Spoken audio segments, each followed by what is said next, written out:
Hi family. आज आपण बघणार आहे अंडा करी.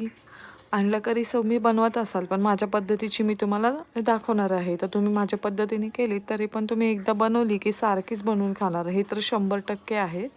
तर पहिल्यांदा मी ना अंडे बॉईल करून त्यांना तळून घेतलेलं आहे. असे तळले ना की त्याची टेस्ट खूप छान लागते. त्यानंतर मी जी आहे धना जिरे पावडर, आपले घरातले मसाले टाकले तेलामध्ये तर्री येण्यासाठी. त्यानंतर आपलं नॉर्मल वाटण जे आहे, कांदा खोबरं अद्रक लसूण कोथिंबीर ते मिक्सरला वाटलेले आहे, ते टाकलं आहे. मस्त फ्राय केलं आहे. टोमॅटो घातले आहे. टोमॅटो ऑप्शनल आहे, तुम्ही नाही टाकले तरी चालेल, पण मला आवडतात म्हणून मी टाकते. मीठ टाकलं आहे आणि थोडंसं पाणी का टाकलं आहे, कारण की टोमॅटो जे आहे ना ते शिजावेत यासाठी, आणि मसाला करपू नये म्हणून थोडंसं टाकलेलं आहे. त्यानंतर मी तळून घेतलेली अंडी टाकलेली आहेत. मस्त अशी ती मसाल्यामध्ये मी शिजवून घेणार आहे. तर बघा, तेल सुटेपर्यंत इथे मसाला भाजून घ्यायचा आहे.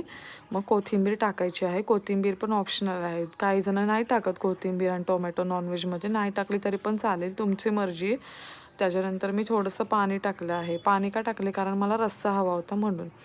तर आणि हे जे आहे ना, मी रस्सा एकदम खळखळ उकळून घेतला आहे. तर इथे बघू शकता, मस्त अशी तर्रीवाली अंडा करी रेडी आहे. या खाण्यासाठी.